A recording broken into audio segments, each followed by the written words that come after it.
Let's talk about something that is quietly sending shockwaves through the royal PR machine. A headline so ironic, so unintentionally revealing, that even the British tabloids couldn't dress it up as anything other than what it is. The establishment finally admitting that Prince Harry, the very man they tried to exile, discredit and erase, is the one whose approach actually works. GB News magazine, of all places, has published a piece with a headline saying the royal family is being urged to follow Prince Harry's approach in order to connect with young Britons. Yes, follow him. The same man they claim doesn't matter, has no influence, and is irrelevant. Suddenly, he's the blueprint? Let's unpack this, because the layers here are astonishing. For years, the palace briefings painted Harry as the reckless spare, the runaway prince who lost his way.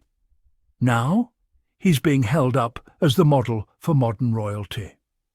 The article frames it around Harry's upcoming return to London for the WellChild Awards and how his hands-on, human-centred approach has built an undeniable level of trust with younger generations.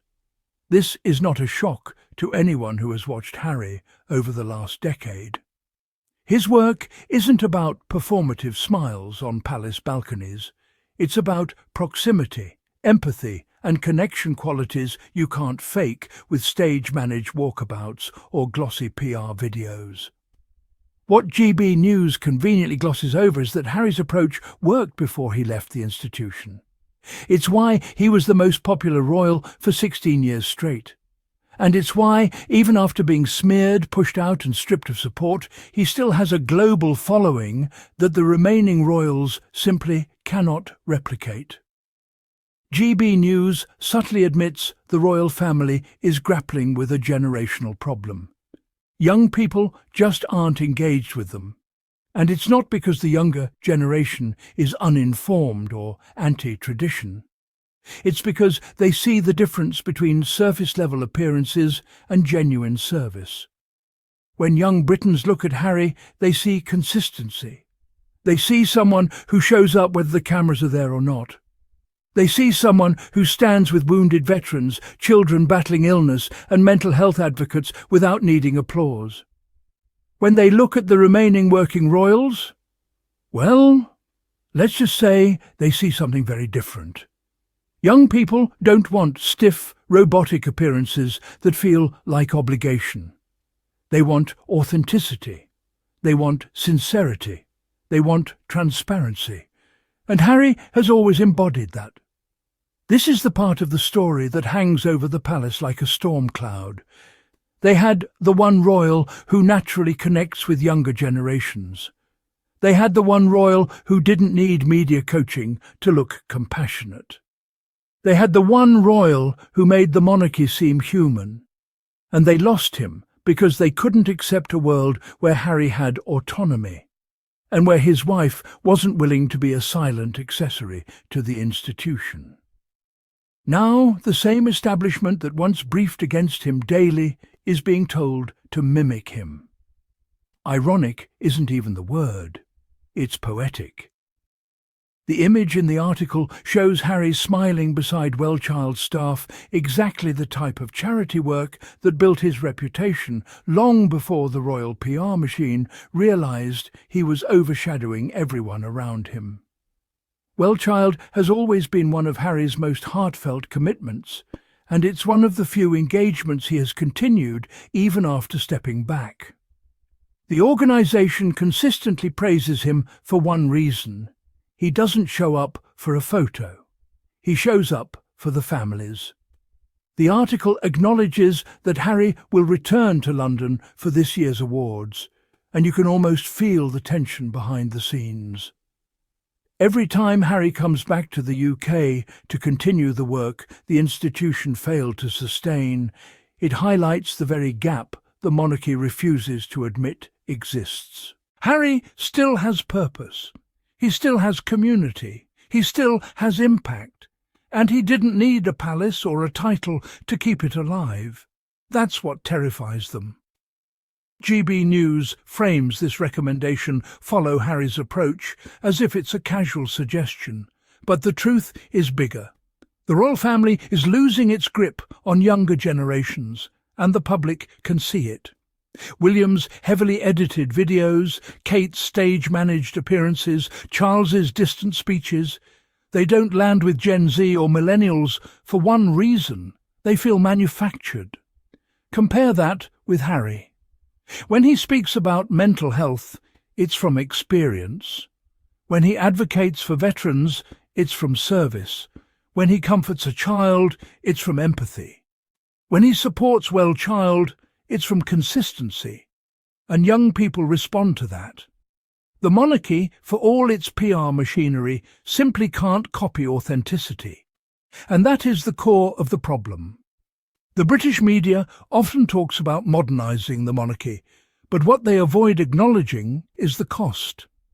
Modernisation requires three things Harry has always embraced: transparency, accountability, authenticity. The institution was built to avoid all three. To be like Harry, they would have to stop hiding behind palace briefings, stop orchestrating narratives through the tabloids, engage with people directly instead of through carefully curated events, have the courage to speak honestly rather than deliver scripted lines. This isn't a tweak, it's a total cultural overhaul. So when someone says the royal family should follow Harry's approach, they're actually saying the monarchy would have to become something it has never been. This headline from GB News of all outlets is more than a compliment. It's a confession. It's an admission that all the noise around Harry and Meghan being irrelevant, attention-seeking, or washed up was never about truth. It was about damage control. Because if Harry's approach works, their system is the one that failed. If Harry resonates with the youth, their messaging doesn't. If the monarchy must copy him, it's because he is the one with influence. The article, unintentionally, is telling on the institution. Every year that passes makes it harder for the palace to hide the difference in impact between Harry and the remaining royals. GB News can no longer pretend, so they've shifted to admiring him subtly, of course, but clearly enough. But this shift should make the palace nervous, because once the public sees Harry's approach as the standard, they will start questioning why the monarchy couldn't embrace that while he was still there. And that leads to an uncomfortable truth. Harry didn't leave because he rejected the monarchy.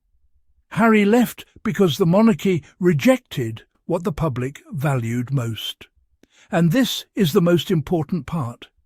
Harry's legacy, his humanitarian work, his connection with young people, his emotional intelligence, his accessibility stands on its own now. It is bigger than titles, bigger than tradition, bigger than the constraints of the institution that once tried to control him. Today, whether he's speaking about mental health, supporting veterans, standing with ill children, or representing WellChild, he is doing what monarchy was supposed to do: serve. That's why they want to copy him, and that's why they can't. Because Harry leads from the heart, not from obligation.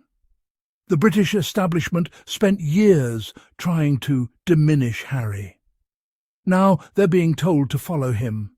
That says everything. Harry didn't lose anything when he walked away. The monarchy did. And as long as he keeps showing up for the people, the youth, the vulnerable, the overlooked, he will continue to be everything the monarchy wishes it still had. A leader, a connector, a human face, a future they let slip through their fingers. And now, finally, even GB News is admitting it, whether they meant to or not.